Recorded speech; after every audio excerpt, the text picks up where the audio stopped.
रज्जो, तू यहाँ? तू आज काम पे भी नहीं आई? आज मन्नू की स्कूल की बस लग गई है ना, इसलिए इसको छोड़ने आई थी। स्कूल की बस? पर तेरा मन्नू तो सरकारी स्कूल में पढ़ता है ना?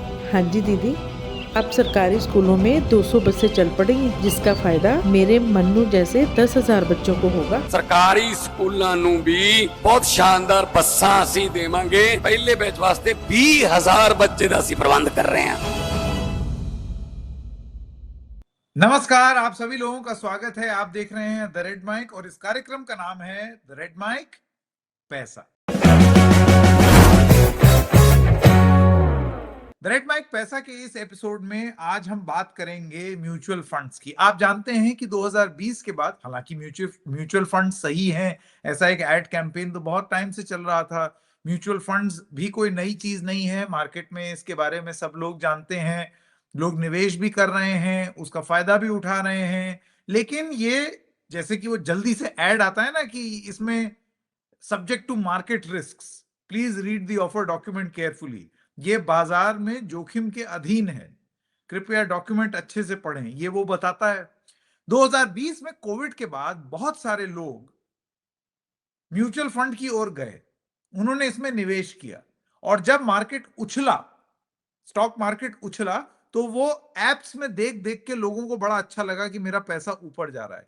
लेकिन अभी की जो स्थिति है, जब मार्केट नीचे जा रहा है, वही ऐप आपके पैसे को कम भी बता रहा है। ऐसे में ये जो नए निवेशक हैं, जो म्यूचुअल फंड की ओर गए हैं, वो क्या करें, किस तरीके से सोचें, आप ये जान लीजिए। ये बहुत जरूरी है कि इस वक्त एक्सपर्ट ओपिनियन रखना बहुत जरूरी है, और एक्सपर्ट का ओपिनियन जानना बहुत जरूरी है। और ऐसे ही एक एक्सपर्ट आज हमारे साथ हैं, आकाश जिंदल जी। आपका बहुत बहुत स्वागत जिंदल साहब, हमें वक्त देने के लिए। आर्थिक विशेषज्ञ हैं, अर्थशास्त्री हैं, और इस मुद्दे पर बहुत अच्छे से लोगों को गाइड करने का काम मैं उम्मीद करता हूं कि आज आप करेंगे। तो मैं आपसे ये जानना चाहता हूं आकाश सर, कि आज की रेट में आप देख रहे हैं मार्केट थोड़ा सा टर्ब्यूलेंट है, स्टॉक मार्केट थोड़ा इधर उधर हो रहा है। ऐसे में लोग जब अपना ऐप देखते हैं, और खासतौर से जो नए लोग आए हैं म्यूचुअल फंड में, वो देखते हैं कि उनके म्यूचुअल फंड में जो जो उन्होंने निवेश किया है वो भी नीचे जा रहा है। बहुत सारे लोग सोचते हैं निकालो भाई निकालो, इससे पहले और डूब जाए। लेकिन क्या आपको ये लगता है आकाश जी कि लोगों को अपनी सिस्टमैटिक इन्वेस्टमेंट प्लान, एसआईपीज, हर महीने जो पैसा जाता है या कटता है, उसके साथ ऐसी सिचुएशन में क्या करना चाहिए आकाश जी? संकेत जी, बड़ी खुशी है कि आप जैसे टैलेंटेड जर्नलिस्ट के साथ मैं ये शो कर रहा हूं। एज एन इकोनॉमिस्ट, सबसे पहले दर्शकों को ये बता दूं मैं कि म्यूचुअल फंड्स में जब भी इन्वेस्ट करने की बात होती है, हमेशा लॉन्ग टर्म एक बात कही जाती है। तो जब भी आप म्यूचुअल फंड्स में इन्वेस्ट करने आए, लॉन्ग टर्म का एंगल लेके चलें। दूसरी बात, एसआईपी सिस्टमैटिक इन्वेस्टमेंट प्लान, ये एक बहुत खूबसूरत सी चीज है, जहां हर एक स्पेसिफिक पीरियड के बाद, यानी हर महीने जनरली आप कुछ पैसा लगाते हैं, तो उसके पीछे प्रेमाइस ये होता है कि हर महीने आप पैसा लगाने हैं तो आप बढ़ी हुई मार्केट में भी लगाएंगे और कम मार्केट में भी लगाएंगे। तो सिस्टमैटिक इन्वेस्टमेंट प्लान का आइडिया ये है, रुपी कॉस्ट एवरेजिंग हो जाती है। आप जब मार्केट डाउन होती है तो ज्यादा परचेजिंग हो जाती है यूनिट्स की। तो एसआईपी अगर कोई व्यक्ति महज क्योंकि मार्केट डाउन है तोड़ता है, तो वो एसआईपी का जो बेसिक प्रिंसिपल है उसके अगेंस्ट अब चल रही है। यहां मैं दर्शकों को क्लियर कर दूं, हम किसी स्पेसिफिक म्यूचुअल फंड स्कीम को ना तो रिकमेंड कर रहे हैं, ना किसी स्पेसिफिक म्यूचुअल फंड स्कीम की कोई तारीफ या उसको परचेज करने या रिडीम करने के बारे में कर रहे हैं। इन जनरल जो है इन्वेस्टर एजुकेशन की बात कर रहे हैं। तो एसआईपीज मेरे हिसाब से बहुत बढ़िया तरीका है म्यूचुअल फंड में इन्वेस्ट करने का। और जो व्यक्ति इक्विटी मार्केट यानी शेयर मार्केट में इन्वेस्ट करना चाहते हैं लेकिन अपने प्रोफेशन में बिजी हैं, उतना समय नहीं है, तो उनके लिए म्यूचुअल फंड भी बहुत बढ़िया तरीका है। लेकिन क्योंकि मार्केट्स किसी समय डाउन है, उससे इंपैक्ट ना हो। वैसे भी दर्शकों को बता दूं, हिंदुस्तान की इकोनॉमी दुनिया की बड़ी इकोनॉमीज में से फास्टेस्ट ग्रोइंग इकोनॉमी है। आप डेटा उठा के देख लीजिए, आज हम 5th लार्जेस्ट इकोनॉमी है। अमेरिका, चाइना, जर्मनी, जापान, ये 4 इकोनॉमीज जो हमसे बड़ी है, 5वीं हम है। हमारी जीडीपी ग्रोथ आज भी इन चारों इकोनॉमीज में से फास्टेस्ट ग्रोइंग है। अभी डायरेक्ट टैक्सेस का डेटा आया है, 15.88% की ग्रोथ अभी जो करंट डेटा आया है उसमें दिखा रहा है। जीएसटी कलेक्शन में हमारा देश काफी तरक्की कर रहा है, ऑनलाइन ट्रांजैक्शन में तरक्की कर रहा है। तो हिंदुस्तान की इकोनॉमी में आप भरोसा रखिए, लॉन्ग टर्म के लिए जो है इन्वेस्टमेंट कीजिए। महज कहे सुने पे किसी पड़ोसी ने मॉर्निंग वॉक करते टाइम, मेट्रो में या रात को डिनर पार्टी में, एक तरफ देसी भाषा में कहूंगा दारू चल रही है, भाई निकाल ले मर जाएगा, इस तरह की चीजों पे ना जाएं। लॉन्ग टर्म इन्वेस्टमेंट पे रहें और एक डिसिप्लिन को स्टिक करें, तभी जाके जो है आप एक अच्छा पोर्टफोलियो बना पाएंगे। हिंदुस्तान की इकोनॉमी में भरोसा रखिए, दुनिया यहां आके इन्वेस्ट कर रही है। हम फिफ्थ लार्जेस्ट इकोनॉमी, मैं किसी पॉलिटिकल पार्टी की बातें वो कहते हैं क्या कहते हैं उसमें मैं उसके बारे में बिल्कुल बात नहीं कर रहा, ये मैं डेटा दे रहा हूं जो देश का है, जो एक इन्वेस्टर के लिए जो यहाँ इन्वेस्ट कर रहा है उसके लिए इंपॉर्टेंट है। तो लॉन्ग टर्म के लिए इन्वेस्ट कीजिए, और लॉन्ग टर्म के लिए इन्वेस्ट करेंगे तो आपके लिए जाहिर सी बात है वो फायदेमंद रहेगा। मार्केट के शॉर्ट टर्म मूवमेंट से घबराहट मत कीजिए, पैनिक मत कीजिए, और ऐसा ना हो कि ऐसे किसी व्यक्ति से आप एडवाइस दें जिसको कुछ नहीं पता, महज रात को आपके साथ एक पार्टी में मिला है और कह दिया भाई साहब ऐसा कर लो ऐसा कर लो। सॉलिड जो है अपना जो है दिमाग लगा के इन्वेस्टमेंट करें और सॉलिड डिसीजन लें। आप देखिए होता क्या है, बहुत बार इन्वेस्टमेंट के लिए लोग क्या करते हैं, किसी से भी टिप ले ली, किसी से भी टिप लेके जो है कर दी। देखिए आप इन्वेस्टमेंट करते समय ये देखिए कि वो जो 5 लाख रुपए आप इन्वेस्ट करते हैं उसको कमाने के लिए आपने कितनी मेहनत की थी। जितनी मेहनत आपने उसको कमाने के लिए की थी उसका आधा परसेंट 0.1% उसको इन्वेस्ट करते समय भी थोड़ा कर लीजिए, थोड़ा दिमाग से थोड़ा तरीके से इन्वेस्ट कीजिए और हिंदुस्तान की इकोनॉमी पे भरोसा रखिए। आकाश सर, आपने बहुत अच्छे से समझाया और बार बार इस शब्द का प्रयोग किया कि लॉन्ग टर्म में आप म्यूचुअल फंड में इन्वेस्ट कीजिए और सिस्टमैटिक इन्वेस्टमेंट प्लान को, यानी कि हर महीने जो पैसा कटता है सिप जिसे कहते हैं, वो लॉन्ग टर्म के हिसाब से सोचिए। अब यहां पर बहुत लाजमी है ये सवाल उठना कि लॉन्ग टर्म क्या है। सपोज कीजिए बहुत सारे लोग जो हैं 2020 में एकदम से म्यूचुअल फंड में उतरे, बहुत सारे लोगों ने डीमैट अकाउंट बना करके डायरेक्ट ट्रेडिंग भी शुरू की, लेकिन म्यूचुअल फंड की बाजार में उतरने वाले बहुत सारे लोग अमूमन कोविड के बाद में 2020 के बाद हुए। अब 2025 चल रहा है, क्या 5 साल लॉन्ग टर्म होता है, 10 साल लॉन्ग टर्म होता है, 7 साल होता है, 15 होता है, क्या होता है? लॉन्ग टर्म आप परिभाषित कैसे करेंगे? बहुत बढ़िया सवाल पूछा आपने, बहुत बढ़िया सवाल पूछा। इससे जो हमारे देखने वाले हैं उनको कई चीजें क्लैरिफाई हो जाएंगी। लाइफ साइकिल प्लानिंग कीजिए। अब कोविड के समय कोई 23 वर्षीय लड़का था या लड़की थी जिसने अपना करियर शुरुआत की थी ऑनलाइन और उसकी कमाई शुरू हुई थी, तो उसको लाइफ साइकिल प्लानिंग करनी होगी। उसको मैं लॉन्ग टर्म कहता हूँ। लाइफ साइकिल मतलब सबसे पहली बात, 23 साल की उम्र में वो काम कर रहा है, 27 साल की उम्र में उसको शादी करनी है, उस समय कुछ फंड चाहिए होंगे। 29 या 30 साल की उम्र में उसे अपने लिए बड़ी गाड़ी चाहिए, छोटी गाड़ी तो ऑलरेडी उसने ले ली होगी। 32 साल की उम्र में न्यूक्लियर फैमिली सिस्टम आ रहा है तो उसे अपने लिए एक फ्लैट खरीदना है। उसके बाद 35 साल का होगा तो बच्चे को अच्छे स्कूल में, तब तक वो माता पिता बन जाएंगे, अच्छे स्कूल में डालना है। 40 से 45 साल का होगा तो बच्चे की हायर एजुकेशन, और 50 साल की उम्र में बच्चे की शादी, और 55 से 60 साल लाइफ साइकिल प्लानिंग में किसको कहता हूं मैं, अपनी रिटायरमेंट भी प्लान करनी है। तो लाइफ साइकिल प्लानिंग कीजिए। जिंदगी में कब कब चीजें आपको रिक्वायर्ड है तो इतनी लॉन्ग टर्म आप इन्वेस्टमेंट करके चलें ताकि आपकी लाइफ की जो रिक्वायरमेंट्स है उसके हिसाब से आपको शादी के समय क्या पैसा चाहिए, गाड़ी के समय क्या पैसा चाहिए, फ्लैट खरीदने के समय क्या पैसा चाहिए, बच्चों की एजुकेशन के समय क्या पैसा चाहिए, बच्चों की हायर एजुकेशन, बच्चों की शादी और अपनी रिटायरमेंट के लिए पैसा चाहिए। उस हिसाब से जो है प्लानिंग करें। उस हिसाब से प्लानिंग करेंगे तो एक तो और चीज होगी जो आज यंगर जनरेशन के लिए बहुत इंपॉर्टेंट है, इंपल्सिव बाइंग से बचेंगे। संकेत जी, मैं और आप भी उस एज में से गुजरे हैं कि जब जेब में आ गया 1 लाख रुपया और घूम रहे हैं कनॉट प्लेस में, तो इंपल्सिव शॉपिंग, इंपल्सिव रेस्टोरेंट में जाना और फालतू के खर्चे करना होता है। तो जब आप लाइफ साइकिल प्लानिंग करेंगे, एक स्पेसिफिक अमाउंट एलोकेट कर देंगे कि भैया 2 लाख रुपए कमाई हो रही है तो इसमें से 1 लाख रुपए महीना इन्वेस्ट होना है, तो आपके ऊपर एक डिसिप्लिन रहेगा। तो डिसिप्लिन इन्वेस्टमेंट का आगे चल के आपके लिए बहुत अच्छी वैल्यू क्रिएट करेगा, क्योंकि जो पैसा आप ज्यादा समय लगाएंगे, पावर ऑफ कंपाउंडिंग उस पैसे को काफी बढ़ा देगी। तो स्टार्ट इन्वेस्टिंग अर्ली और लाइफ साइकिल इन्वेस्टमेंट कीजिए।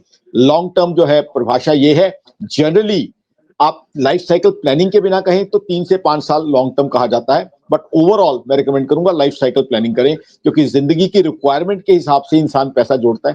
पैसा आदमी इन्हीं चीजों के लिए तो जोड़ता है, तो उसी हिसाब से प्लानिंग करनी चाहिए।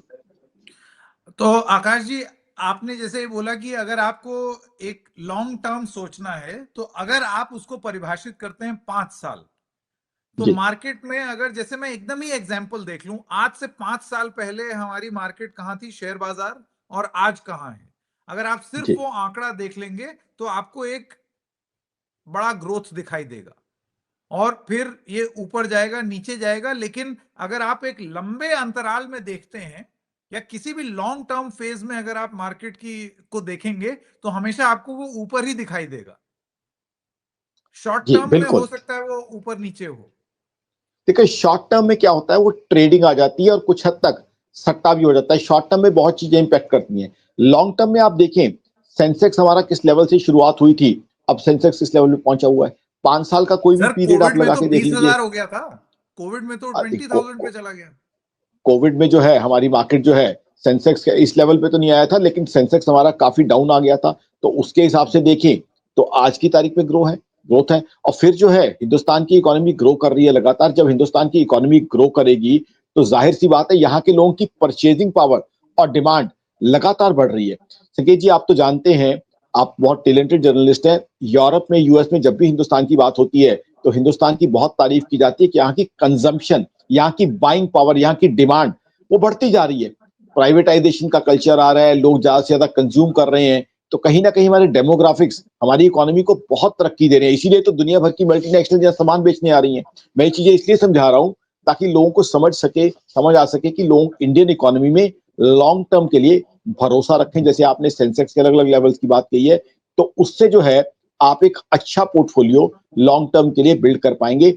शॉर्ट टर्म की जो है मेंटेलिटी, वो ट्रेडर की मेंटेलिटी, जैसे कई बार स्टॉक मार्केट में भी होता है, कई लोग ऐसे आते हैं कि दिन में 10 बार एक शेयर को खरीद लिया, बेच दिया या इंट्राडे कर लिया। वो लोग नहीं कमा पाते हैं। वहां भी वही लोग कमाते हैं जो एक लॉन्ग टर्म पोर्टफोलियो बिल्ड करके रखते हैं। तो लॉन्ग टर्म इन्वेस्टमेंट जो है वो लेके चले, लॉन्ग टर्म पोर्टफोलियो बिल्ड करें। Mutual funds, of course mutual fund में लगाने से पहले रिस्क फैक्टर्स भी होते हैं, उनको भी स्टडी करें, ऑफर डॉक्यूमेंट उनका पढ़ें। बट लॉन्ग टर्म के लिए आप इन्वेस्ट करें तो आपके लिए ज्यादा अच्छा है। आपने आकाश जी अभी ये बोला कि जब लॉन्ग टर्म आप परिभाषित करते हैं तो उसमें आपको कई सारी, आपको आजीवन प्लान करना है।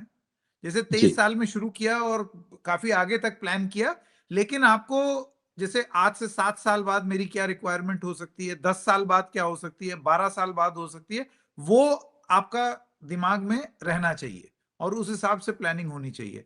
अब मैं आपसे ये जानना चाहता हूं कि आज के इस वक्त में, जैसे अभी जो लोग एसआईपीस करते हैं, आप क्या सुझाव देंगे कि आज की डेट में जो आदमी नया नया आया है, उसके फोन में, सब फोन्स में ऐप होते हैं, ऐप में उसने देखना शुरू किया कि मार्केट गिरी और मेरा जो जो पोर्टफोलियो है वो भी गिर गया। कहां तो मेरा एरो ग्रीन में जा रहा था, वो एरो अब रेड हो गया। ऐसे में ऐसा इंसान अपनी एसआईपी, सिस्टमैटिक इन्वेस्टमेंट प्लान के साथ क्या करे? क्या वो कंटिन्यू करते रहे, या फिर इसको एक मौके की तरह देखे कि मैं सस्ते में और पैसा, अगर मेरे पास कुछ डिस्पोजेबल इनकम है तो मैं और डाल दूं, कल को हो सकता है ये बढ़ के ज्यादा हो जाए। संकेत जी, आपने बहुत अच्छा प्रश्न पूछा। एसआईपी का बेसिक कॉन्सेप्ट ही ये है कि मार्केट गिरे या बढ़े, आपने जो अमाउंट कमिट कर दी उसके साथ आप कंटिन्यू कीजिए, तभी आपको एसआईपी का फायदा होगा। तो सबसे पहला, तो अगर मार्केट गिर रही है, लाल निशान दिख रहा है, तो एसआईपी प्लीज डिसकंटिन्यू ना करें। एसआईपी का बेसिक फंडामेंटल एट्रीब्यूट ही है कि हर लेवल पे मार्केट पे आप इन्वेस्ट कर रहे हैं। तो जाहिर सी बात है, तो एसआईपी को तो आप बिल्कुल कंटिन्यू कीजिए। अब आ रही है आपकी बात जो एसआईपी को टॉप अप करने की बात है कि एसआईपी, मान लीजिए किसी ने किसी भी म्यूचुअल फंड, एबीसी कोई भी म्यूचुअल फंड है, उसमें एक एसआईपी शुरू की, वो 5,000 की थी।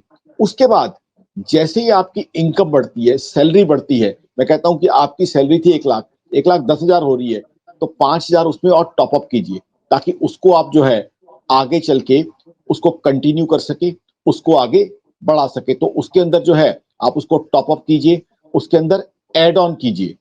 जहां तक मार्केट्स डाउन जाने की बात है, वो एक कॉन्ट्रा थ्योरी से कॉन्ट्रा कॉन्सेप्ट कहा जाता है कि buy when everybody is selling, sell when everybody is buying. तो कॉन्ट्रा कॉन्सेप्ट के हिसाब से उस समय आप अपनी इन्वेस्टमेंट बढ़ा भी सकते हैं।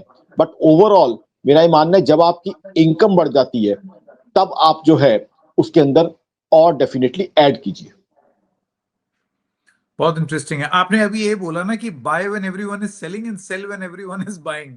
लेकिन अगर यही दिव्य ज्ञान हर किसी को हो गया तो फिर तो ये लॉजिक ही नहीं फिट बैठेगा ना। जैसे मार्केट अगर ऊपर गई और सब लोग अगर बेचना शुरू कर दें तो फिर फायदा क्या। तो यहां पर आपको लगता है कि यहीं पर वो लॉन्ग टर्म वाली बात आती है कि आप अपने टारगेट सेट करें।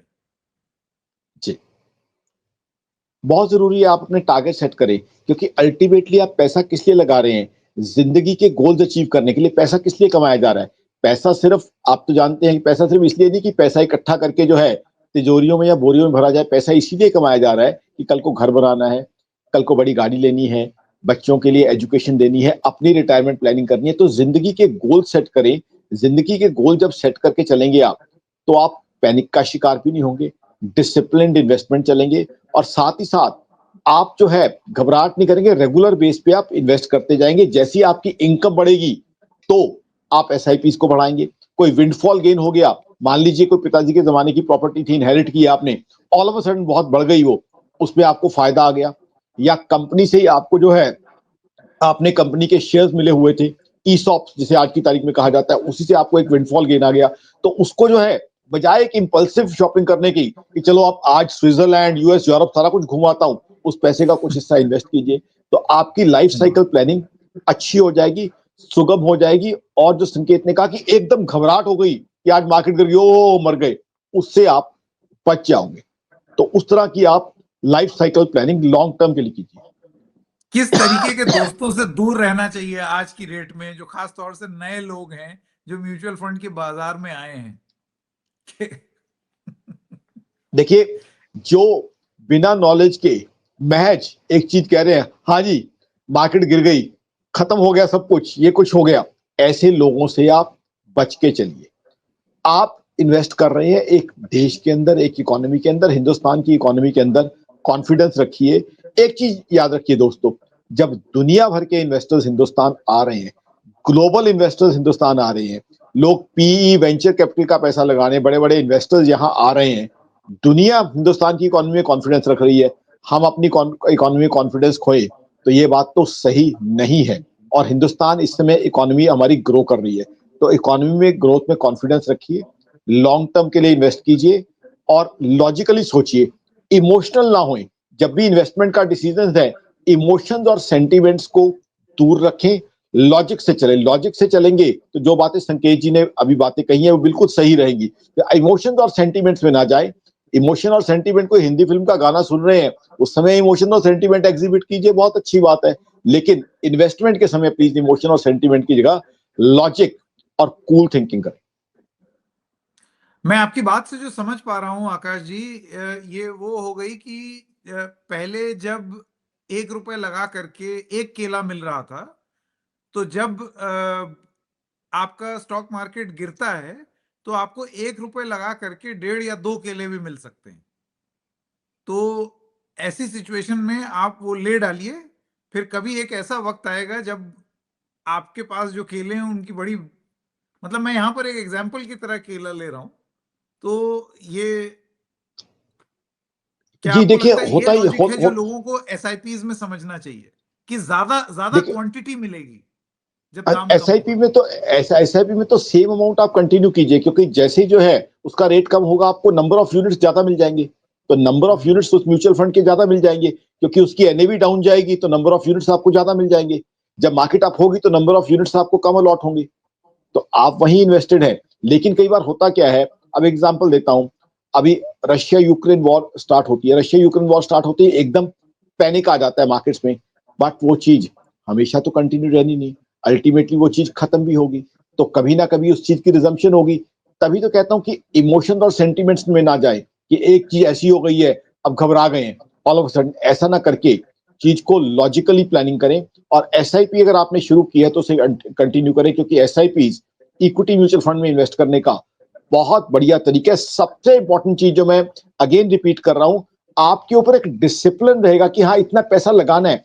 आपकी 2 लाख रुपए महीना तनख्वाह है, आपने 50,000 एसआईपी को कमिट कर दिया, तो 50,000 आप पहले ही एलोकेट कर दोगे। ये तो मेरी किस्त बंधी हुई है जनाब, तो वो 50,000 आपका इंपल्सिव शॉपिंग में, रेस्टोरेंट में जाके 15-15 हजार के डिनर करने में, या हर 3 महीने बाद यूरोप या ऑस्ट्रेलिया घूमने में नहीं लगेगा, वो इन्वेस्ट होता जाएगा। तो आपके ऊपर एक डिसिप्लिन इंपोज हो जाता है, जो लॉन्ग टर्म में, खासकर जो यंगस्टर्स हैं, आजकल हमारे देश के यंगस्टर्स भी अच्छी इनकम कर रहे हैं आईटी में और सेक्टर्स में, 23-25 साल के, वो 10 साल बाद रियलाइज करेंगे वो जो डिसिप्लिन उन्होंने इन्वेस्टमेंट के समय रखा, उनको कितना वो फायदा देगा।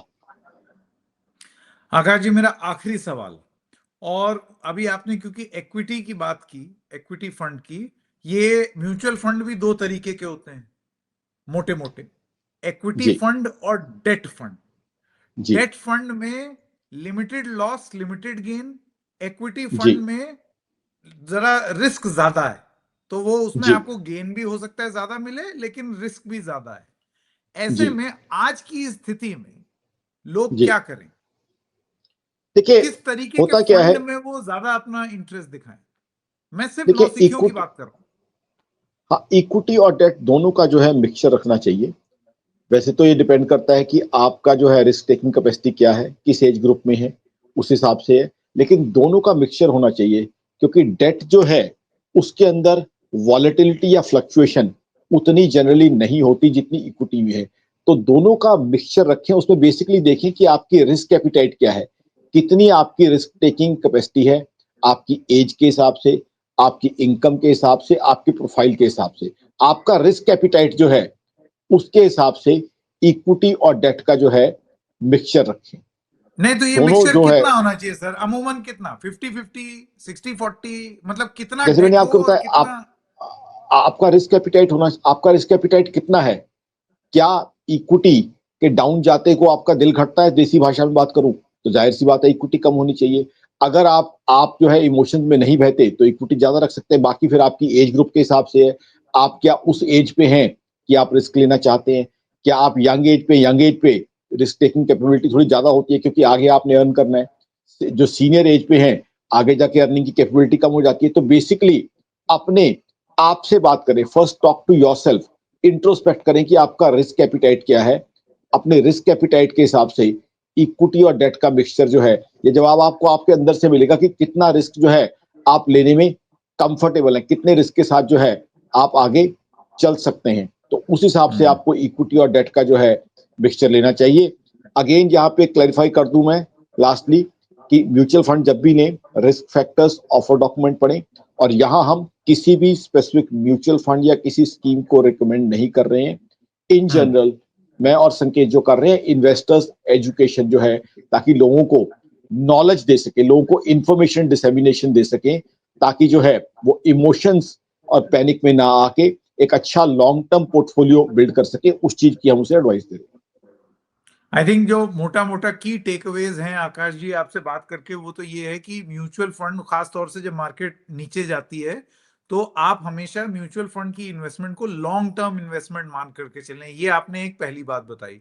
दूसरी, आपने एक महत्वपूर्ण बात बताई कि उसको आप प्लान करिए। सिस्टमैटिक इन्वेस्टमेंट प्लान जो आप कर रहे हैं, वो भी आपके मन में क्लियर होना चाहिए कि इतने साल बाद मुझे ये अचीव करना है, इतने साल बाद ये अचीव करना है, और उसके हिसाब से प्लानिंग हो। और तीसरी और महत्वपूर्ण बात आपने ये बताई कि डेट फंड और इक्विटी फंड में आपकी रिस्क टेकिंग एबिलिटी के हिसाब से आप ये फैसला लें कि आपको कितने में कितना डालना है।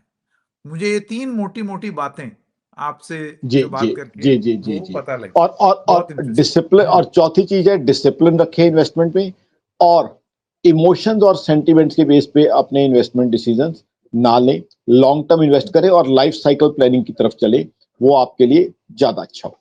Very interesting. आकाश जिंदल जी, बहुत बहुत धन्यवाद। मुझे ऐसा लगता है कि मैं खुद और हमारे जैसे तमाम लोग जो म्यूचुअल फंड में निवेश करते हैं, उनको शायद इससे बहुत हद तक क्लैरिटी मिलेगी कि इस खास तौर से ऐसे वक्त में जब आप लगातार देख रहे हैं कि मार्केट इतने पॉइंट गिर गया या इतने गिर गया, इस वॉलेटिलिटी वाली सिचुएशन में कैसे घबराना नहीं है। आपने आज वो काम किया है। बहुत बहुत बहुत बहुत धन्यवाद अपना समय देने के लिए आकाश जिंदल जी। Thank you. धन्यवाद। नमस्कार।